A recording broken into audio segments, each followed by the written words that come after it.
Rebecca here. Today I'm going to talk to you about this book, Before the Sword by Grace Lin. It is a book that is tied into the Mulan movie. However, this book is so much more. And just the name Grace Lin is what got me in when I was in Big W. I had to pick it up because I love Grace Lin. Grace Lin is this fantastic writer that writes with her Chinese heritage in the back of her mind. Some of her other books include this one, When the Sea Turned to Silver, Where the Mountain Meets the Moon, and these are two of my all-time favourite books, and I'll tell you why, because Mulan is very similar in its writing style. Okay, so what this is it's the story of Mulan before she becomes the warrior, and it's the story of how her sister becomes ill, and Mulan needs to go on a quest to try and find the medicine necessary to rid her sister of the poison or the venom that is within her body. And she goes on this quest with the jade rabbit. And the jade rabbit you can see on her back there. Now, Grace Lin has this magnificent style when she writes these stories. And what she does is she writes the general story, the quest story, and then she will intersperse within the story to explain certain events, mythological tales. So tales that involve characters from Chinese myths. And they're just beautifully written and they explain perfectly what's going on.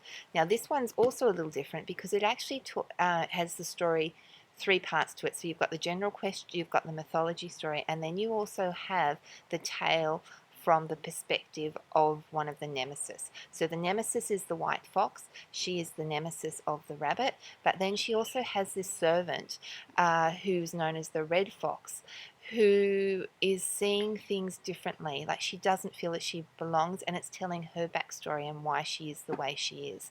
Now, this book, I really feel is a book to share, and it's something to savor and read one or two chapters a night and really just enjoy the story as it unfolds. It's not one of these stories that you just have to rush through. I read E-Boy recently by Ando, and it was one of those books you just sat down and just kept turning the page. This is not one of those books. This is a book that you need to savor. So I would really highly recommend this. And if you get this, I would suggest that you try also and get this. Now, this was not my favourite. Before the Sword was definitely not my favourite. Where the Mountain Meets the Moon was my favourite, but still really worth reading. Now, if you're also interested in books that have characters that are of Chinese heritage, you could also try some of Grace Lin's other books which are based on her life. Year of the Dog, Year of the Rat, and Dumpling Days. I really enjoyed all of those because they were written for about an 8-year-old, and they're about young Grace and her getting to understand her world. Thanks for listening. I really hope that you enjoy this one, and if you can, try and get some of her other books, some of Grace's other books. Thanks for listening. Bye.